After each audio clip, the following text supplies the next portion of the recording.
দেখবেন কিছু ছেলেপেলেরা চুল কাটে এমন করে, এইদিকে এতটুকু নাই, এইদিকে এতটুকু নাই, এদিকেও নাই, শুধু মাঝখানে এতটুকু আছে, এখানের ভিতরেও আছে। আচ্ছা, কিছু দেশি মোরগ আছে না? আরে দৌড়ায় না মোরগ, আর কি দৌড়ায় বেশি, আছে না?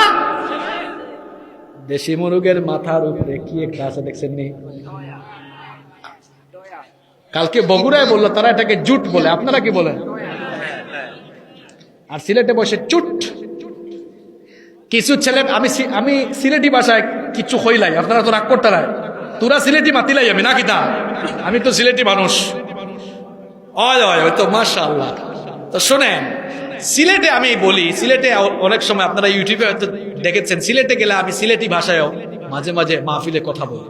তো আমি বলি, যে সকল ছেলেরা এদিকে এদিকে পিছনে চুল টুল ফালাইয়া চোল রাখে, এদেরকে আমি বলি মুরগা চুট স্টাইল।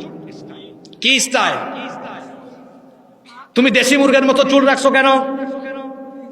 দুই দিকে নাই, শুধু পেছন দিকেও নাই, দুই দিকে নাই, সামনের দিকে চুল এমন কাটিং এ ফালাইছে, দেখলে মনে হয় যেন পাখি বাসা বানানোর জন্য এই কাটিং এর চুল ফালাইছে।